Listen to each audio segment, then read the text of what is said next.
हमारे इस चैनल मैथिली गंगा को लाल बटन दबाकर सब्सक्राइब करें व घंटी के निशान का बटन दबाएं ताकि सभी नए वीडियो आप तक तुरंत पहुंचे बिल्कुल मुफ्त।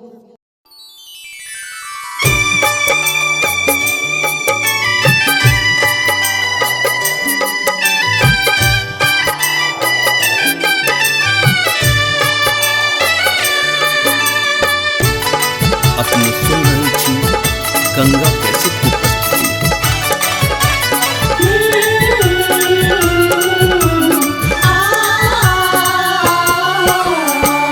कार्तिक महीना में पाबन ई भारी भरदुतिया अछि एकर नाम यो।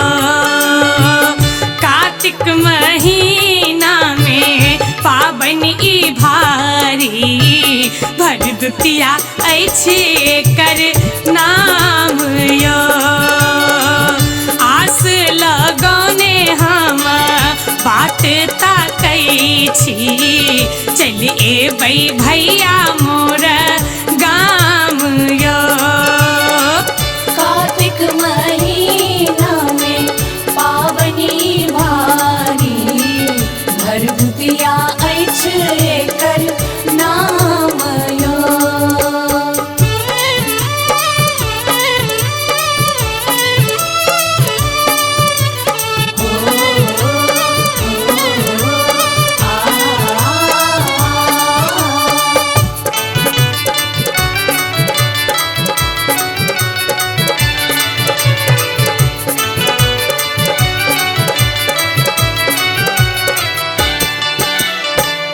अंगना बहारी आनी गाय के गोबर नीपब घर दुआरियो। अंगना बहारी आनी गाय के गोबर नीपब घर दुआरियो। पीस पिठार हम पारबरीपन आभुने जतराऊ चारियो। कार्तिक महीना में पावनी भारी भरदुतिया अछि एकर नाम यो।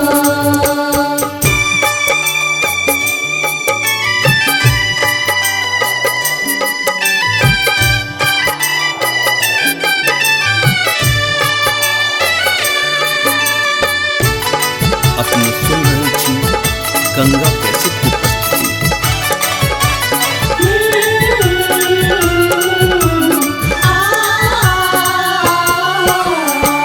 राखी नहीं एलौं दुर्गा पूजा नहीं एलौं एहि बेर करू नेबे योत यो। राखी नहीं एलौं दुर्गा पूजा नहीं एलौं एहि बेर करू नेबे योत यो। कुमकुम साजल थारी गेना पियर लेल लेब अहाँ के हम नोत यो। कार्तिक महीना में पावनी भारी भरदुतिया अछि एकर नाम यो।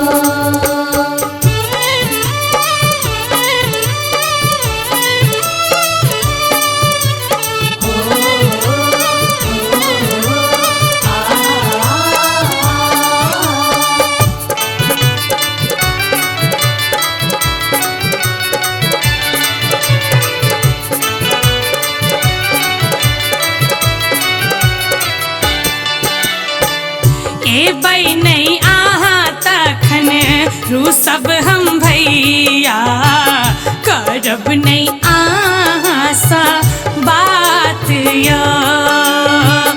एबै नहीं अहाँ तखन रूसब हम भैया करब नहीं अहाँ सा बात यो। स्नेहक नाता बहिन झूली संग जोर